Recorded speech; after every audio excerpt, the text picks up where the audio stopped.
Frustrated US student. నేనేనండి frustrated US స్టూడెంట్ని. BTech అయిపోయింది, సంవత్సరం ఖాళీగా ఇంట్లో ఉన్నాం, ఏం చేయాలో తెలీదు. అందరు అమెరికా వెళ్తున్నారు, అబ్బా అమెరికా అనుకుంటా వచ్చాను. అమెరికా వచ్చా, ఏం చేయాలో తెలీదు. సిలికాన్ వ్యాలీ, NPU ఉన్నాయి రెండు, మాలాంటి వాళ్ళ కోసమే. వీసాలు ఇచ్చేసారు, వచ్చేసాం ఫ్లైట్ ఎక్కి. ఏం చేయాలో అప్పటికే తెలీదు.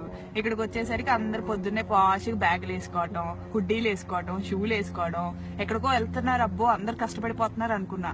తీరా చూస్తే ఎక్కడికి వాళ్ళు వెళ్ళేది పాకి పనులకి. ఇల్లు కడగటం, పిల్లలకి స్నానాలు చేయించడం, అన్నాలు పెట్టడం, ఇవే వాళ్ళు చేసే పనులు. వచ్చేస్తారు మళ్ళీ పాష్గా అదే బ్యాగులు. బస్సులో వస్తారు, కొంతమంది కార్లలో వస్తారు, నెలకి 2000 సంపాదిస్తారు. అయిపోయింది, వస్తారు, ఇంటికి వస్తారు, వండుకుంటారు, తింటారు, పడుకుంటారు. ఇక్కడ ఇల్లు చెప్పలేనంత కాస్ట్లీ, ఒక్కొక్కటి 3000 రెంట్. కట్టుకోలేరు, ఏం చేస్తారు? గొర్రెల్లాగా ఒక్కొక్క రూముల్లో 7, ఇల్లు మొత్తం 15 మంది ఉంటారు. సో 300 కట్టుకుంటారు. అంతమంది ఉంటే ఇల్లు క్లీన్ గా ఉంటదా? ఉండదు. బగ్గులు అంటాయి, అయ్యో కొత్త రకమైన పురుగులు ఇక్కడ వస్తాయి, బగ్గులు వస్తాయి.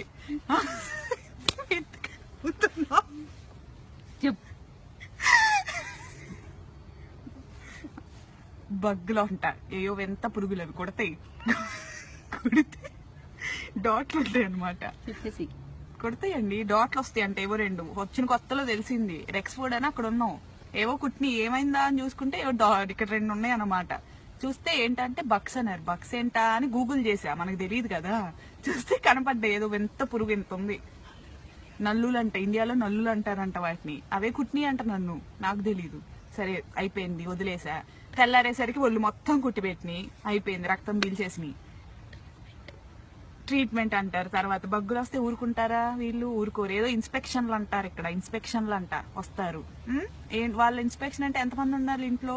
లీజ్ సైన్ చేసిన వాళ్ళు ఉండాలి. అంటే ఎవరు? ఇంటి ఓనర్లు. ఉండేది 15 మంది. అందరు బయటికి రావాలి, ఎక్కడ వస్తారో తెలియదు, హోమ్లెస్ లాగా. ఇప్పుడు నేను కూర్చున్నా చూడండి, ఇదిగోండి, మాకు ఇన్స్పెక్షన్ ఉంది ఇంట్లో. ఎట్టదొచ్చా, ఇక్కడ ఉన్నా నేను. దాహం వేస్తుంది, మంచినీళ్ళు ఉండవు, ఆకలి వేస్తుంది, తిండుండదు, కార్డులు ఉండవు, అన్ని రూమ్ లో ఉంటాయి. రూమ్ లో పెట్టి వాళ్ళు లాక్ వేసుకొని వెళ్ళిపోయాడు. ఇదిగో ఇప్పుడు ఇక్కడ కూర్చొని ఎండలో చలికి వణుకుతున్నా, హుడ్డీ లేదు, మర్చిపోయి వచ్చా. వణుకుతూ కూర్చున్నా, ఇక్కడ ఎండలో కూర్చున్నా. అందుకనే కొంచెం లైటింగ్ వస్తుందని. ఎవరన్నా వాటర్ ఇస్తారా అని ఎదురు చూస్తున్నా, దిక్కులు చూస్తున్నా. తెలుగు వాళ్ళు ఎవరన్నా కనపడతారేమో, వాటర్ ఇస్తారేమో, ఇస్తారేమో అని చూస్తున్నా. ఎవడో కనిపించట్లా, అందరు ఇళ్లలో రూమ్ లో లాక్లు వేసుకొని కూర్చున్నారు. సాయంత్రం దాకా ఇక్కడే చావాలండి, 4:30 దాకా. ఒక్కరోజు దొరుకుద్ది. నేను పాకి జాబే చేస్తున్నా, ఒక్క జాబు దొరుకుద్ది హాలిడే ఇంట్లో కూర్చోడానికి. అది లేదు. ఇదిగో ఇక్కడే దిక్కుమాలిన స్థితి. ఇక్కడ తెచ్చా నేను, చూడండి, ఇలాంటి స్థితిలో ఉన్నా నేను. ఎవరు వద్దండి, అమెరికా వద్దు, ఏమొద్దు, ఇండియాలో ఉండండి, హాయిగా బతకండి ఇండియాలో. ఇదే నా కంక్లూషన్. సెలవు.